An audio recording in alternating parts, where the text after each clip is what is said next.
Hiya knitters. In this week's Pearl of Wisdom, I will be showing you how to cast on 2 at a time cuff down.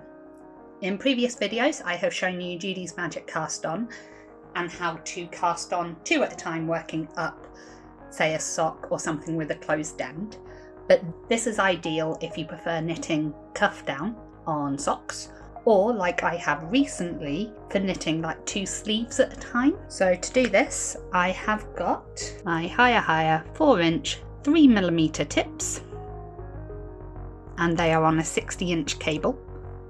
Now unless you're knitting something very large you won't need a cable this long. The yarn I will be using today is this Bernat Softy baby yarn. This is in Little Mouse, which is a lovely creamy caramel colour and it's so soft. I purchased this from Wool Warehouse, which is one of our lovely retailers. I'm sure many of you have heard of them, but if you have not, go have a look at their website. It is full of some amazing items. Now the reason I have chosen this one is because to knit 2 at a time, you need 2 strands of yarn from the same ball. You can do this with 2 separate balls of yarn, but if you've only got the one and it's enough for your project, you might as well use it. So I've got 1 piece of yarn that is from the outside of the ball, and then another end of yarn somewhere in this. And I am always scared of yarn bath, yay. But hopefully, yes. So this is going to be a bit messy. I'll be back with you in a second once I've organised this. Now when you cast on 2 at a time toe up, you cast each sock individually if it's for socks.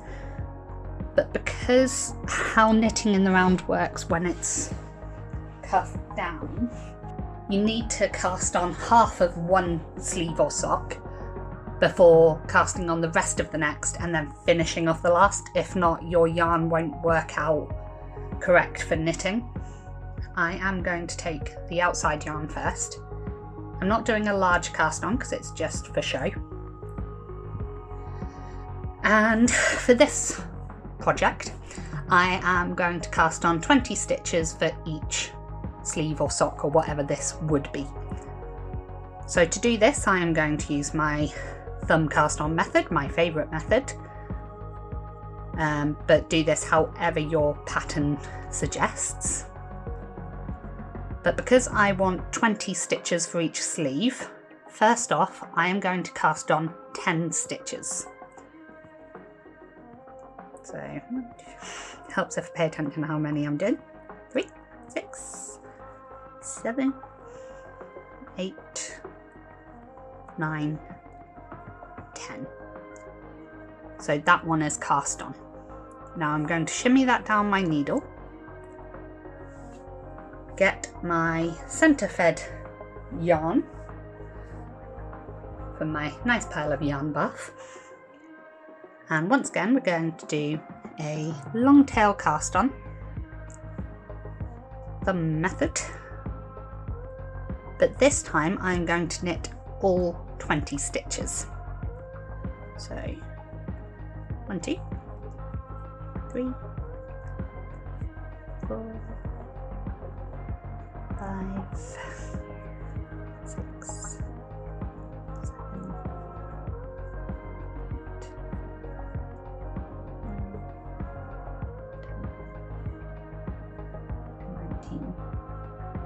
20.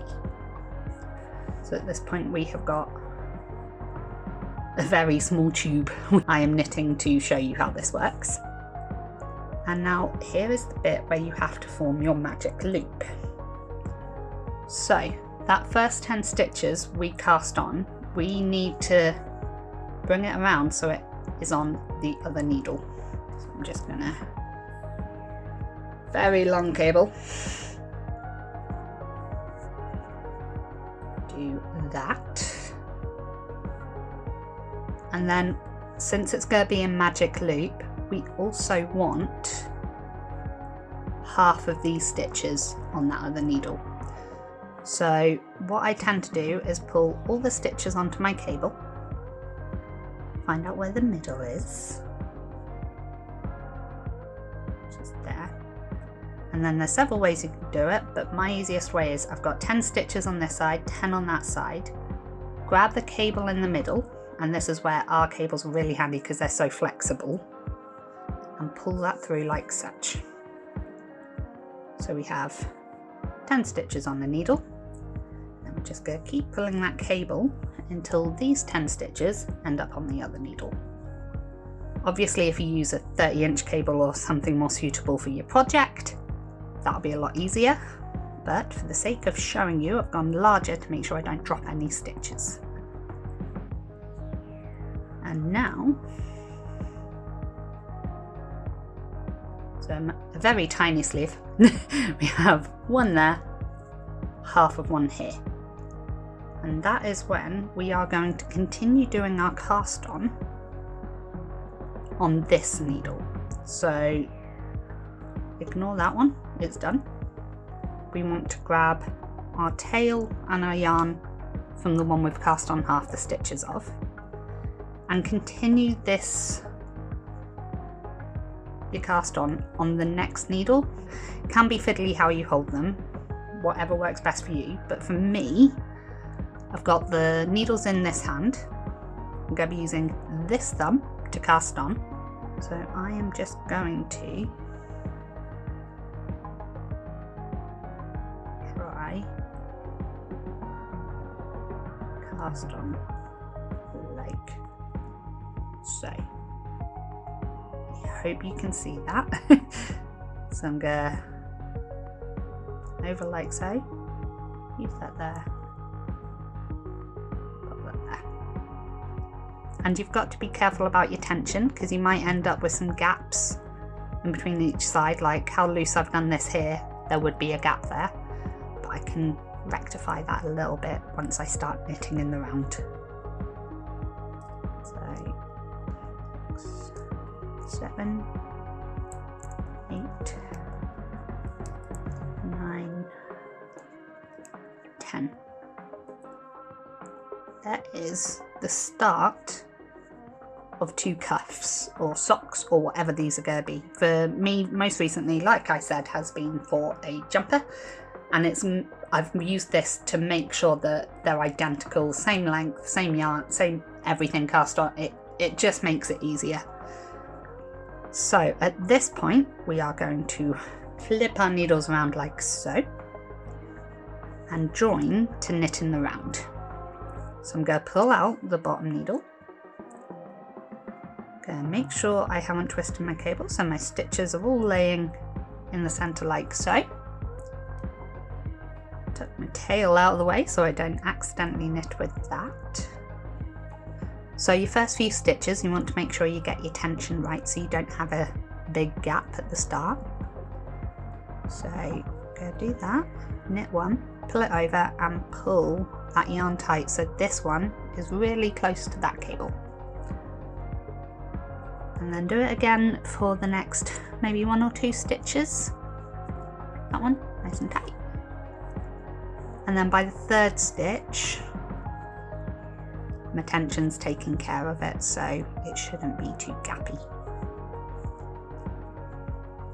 Now that I've done this, it might seem like really simple, but when I first started trying to knit 2 at a time sleeves, I got very confused in which order to cast on, because if you cast on 2 separate threads in the wrong order,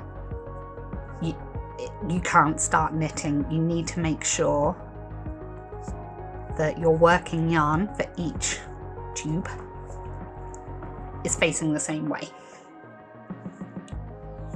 So that's one little tube, and I'm just going to start the next one. Once again, using my technique for maintaining tension when starting a round. But this is where you need to be careful. You don't do like I almost did and muddle up your yarns. So you want to keep this one separate, and that yarn separate from this working yarn. If not, you may have to start all over again. So making sure stitch is not twisted.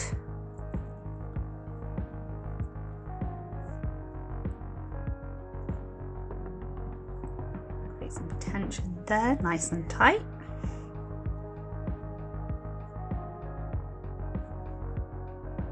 Knit into your next stitch, once again, nice and tight.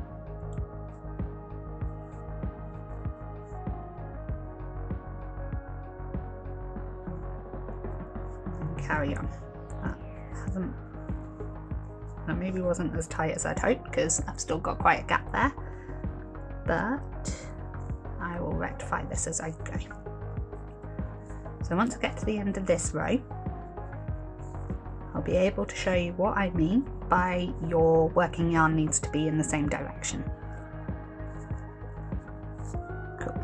So I am going to pull the needle that's loose through these stitches.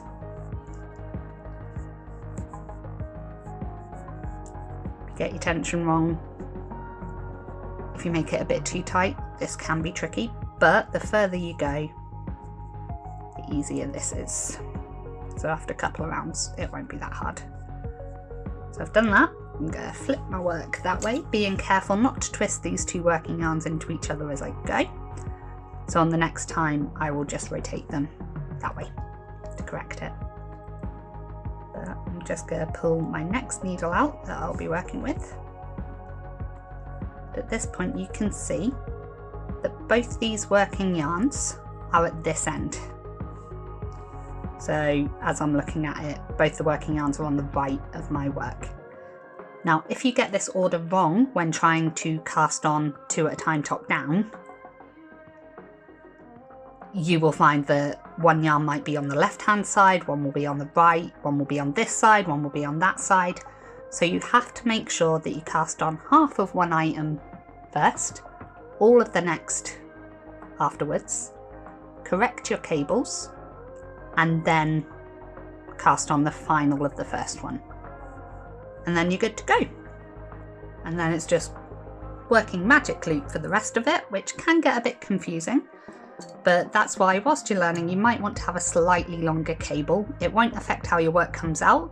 It just means that you're less likely to lose your stitches down off here, because if I show you, if I had a shorter cable and whilst I'm working on this tube, this one decided to go for a walk,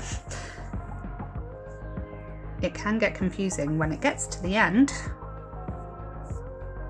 all of it joins together like this. When you rectify it, it might be uneven. If you do this, however, just count your stitches either side. And like before when we set this up, you want to grab that cable and pull it back up. So if this video has been helpful to you and you have enjoyed it, hit the like button and leave a comment below. Don't forget to subscribe for your fortnightly updates from the world of HiyaHiya Europe. If you are interested in buying any of the products I have used in this video, there will be a link below to all of our wonderful stockists who will be able to help you with that. If you are a retailer wanting to become an official HiyaHiya Europe stockist, there is also a link below for registration. That's it for now, and until next time, happy knitting!